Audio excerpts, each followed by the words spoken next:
Good morning to all my dear students. Okay, so this is the second video of structure of atom. Okay, so student, today we are going to start models. Okay, last class we have discussed about atoms and some parts, electrons, protons and neutrons. Now today is going to start models for structure of atom. So student, what is the structure of atom? So means structure of atom is defined by three models. Okay, जो student structure of atom है, that means atoms के बारे में details में तीन scientist थे, उन्होंने अपने अपने पॉइंट ऑफ व्यूज रखे जिनको उनकी नेम से जाना जाता है, जिसमें first one is Thompson model, second one is Rutherford model and third one is Bohr model. Okay, so student, we have going for Sir J.J. Thomson model of atom because the first model provide for defining structure of atom by Sir J.J. Thomson. Okay, in 1898 and 99 Sir J.J. Thomson provide the model for defining structure of atom. Okay, so this model states that an atom consists of positively charged sphere and electrons are embedded in it. उन्होंने बोला कि जो atoms है वो एक sphere के form में रहता है, इसके चारों ओर पॉजिटिवली चार्ज पार्टिकल्स होते हैं और जो इलेक्ट्रॉन्स होते हैं वो बीच में फिल हुए होते हैं. Okay, that means embedded. Second point, negative and positive both ions are balanced to each other. That means number of protons and number of protons, that means positive charge particles, and number of electrons, negative particles, are both are equal. So that means atoms is finally neutral.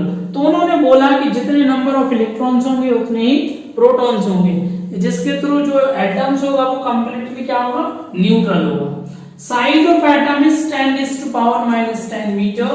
Okay, that is equal to 1 angstrom. This is the sign of angstrom. Finally, Thomson sir say that atom is completely neutral. उन्होंने finally बोल दिया कि भाई जो atom है वो completely neutral है, उसके पास ना कोई एक्स्ट्रा पॉजिटिव चार्ज है ना ही उसके पास negative charge. Okay, so what is the achievements of this model? क्या अचीवमेंट्स था? At the main achievements of this model, atoms are electrically neutral.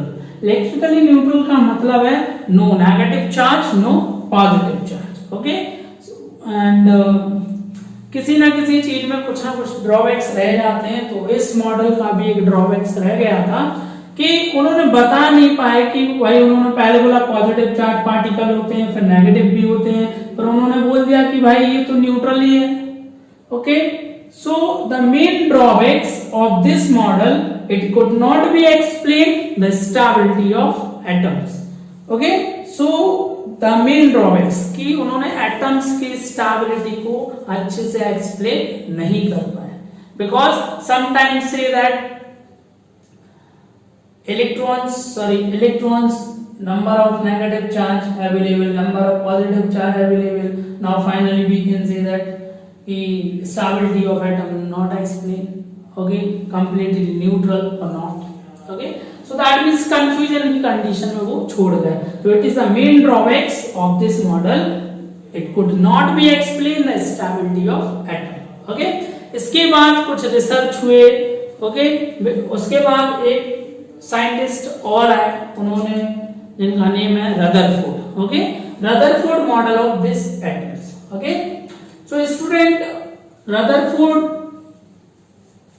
बहुत ही बड़े साइंटिस्ट थे जिन्होंने एटम्स को डिफाइन करने के लिए एक मॉडल दिया जिसे रदरफोर्ड मॉडल के नाम से जाना जाता है. Okay, it is the second model for structure of atom is proposed by Rutherford. This model state that Rutherford ने एक एक्सपेरिमेंट के थ्रू इस स्ट्रक्चर को डिफाइन किया है. ओके, सो उन्होंने बोला Rutherford took a very thin sheets of gold metal. उन्होंने गोल्ड मेटल की एक शीट्स ली, सर्किल शेप की, स्फीयर शेप की. Okay, fine.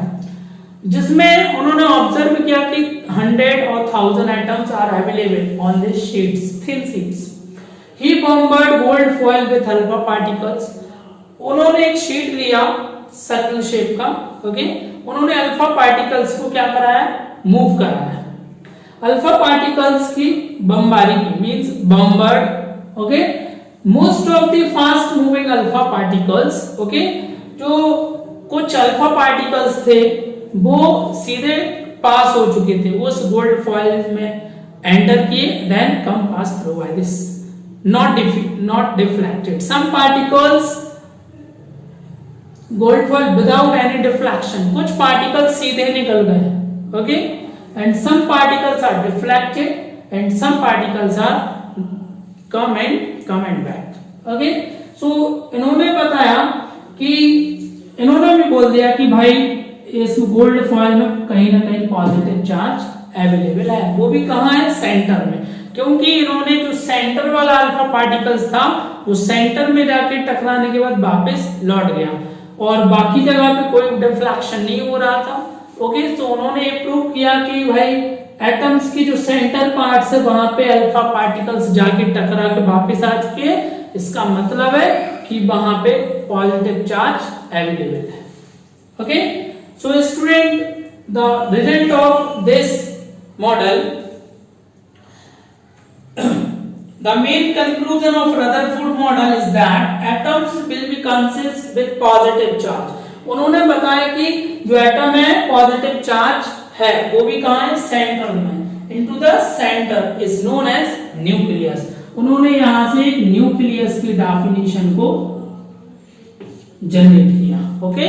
The center part of the atom is known as nucleus, okay. Now next is drawbacks of Rutherford model, okay.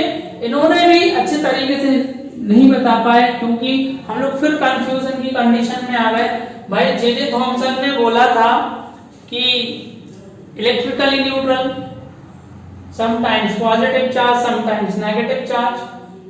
Rutherford say that this is positively charged atoms, no condition of negative charge.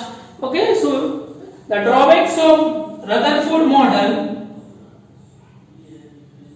is that it does not explain the stability of atom. Okay, इन्होंने भी बोला कि भाई कहीं ना कहीं तो positive charge है.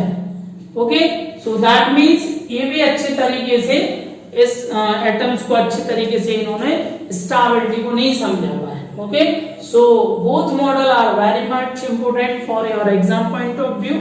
सो student, okay, so what is the third model of atom? This is Bohr model of atom.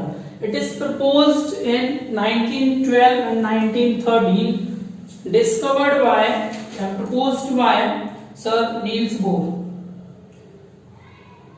The main postulate or steps of this model, that is, first one is atoms has central nucleus surrounded by electrons, protons and neutrons. उन्होंने बताया कि atoms के अंदर एक nucleus होता है. Okay, उन्होंने क्या किया, जो रदरफोर्ड और थॉमसन ने जो भी अपनी पॉइंट्स रखे तो उन पॉइंट्स को मिलाकर उन्होंने अपना मॉडल रेडी किया था. तो एटम्स के बीच में उन्होंने बताया कि एक सेंट्रल पार्ट है.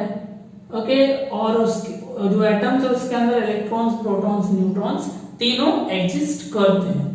Now second point is nucleus is exist in the center of atoms. Atoms के सेंटर में एक पॉजिटिव चार्ज है जिसको हम न्यूक्लियस बोलते हैं. The electrons and atom revolve around the nucleus in circular path is called orbit और shell. उन्होंने बताया कि इस न्यूक्लियस के चारों तरफ कुछ सर्कुलर पाथ हैं जिनमें इलेक्ट्रॉन्स क्या होते हैं, रिवॉल्व होते हैं, मूव करते हैं, घूमते हैं. इन ऑर्बिट इन जहां पे ये घूमते हैं उनको हम ऑर्बिट्स और शेल बोलते हैं. Each orbit has fix energy. Each orbit has fix energy. Their energy of this orbit is known as energy level. अपने अपने ऑर्बिट का अपना अपना एनर्जी लेवल होगा. Okay, the energy level of orbit are 1, 2, 3 and 4 or K, L, M, N. That means हर एक orbit, जैसे 1 orbit है तो उसका एनर्जी लेवल डिफरेंट होगा, 2 है तो डिफरेंट होगा, 3 है तो डिफरेंट एंड 4 है तो different. That means it is n. Okay, what is n? Small n is a number of orbit. और उन्होंने बोला कि जो भी इलेक्ट्रॉन्स का डिस्ट्रीब्यूशन होगा वो इस रूल्स के अनुसार होगा. That means E equal to 2n square. Okay, if in case अगर नंबर ऑफ ऑर्बिट का वैल्यू 1 है तो इसमें नंबर ऑफ इलेक्ट्रॉन्स 2 ही अवेलेबल हो सकते हैं, because the energy level of this orbit, this is the first orbit, is 2. And if in case n equal to 2, the number of electrons are present here 2 to the 4 to the 8 electrons. That means first orbit में number of electrons is 2 available and second orbit belong to 8 electrons. Okay, maximum 8 electrons. If n equal to 3, then 2 into 3 square, that means 2 into 9 equal to 80 electrons. Okay, so student, this model is very good model for defining structure of atom. Okay, so now rest portion of this chapter we have discussed in next class. Okay, thank you so much.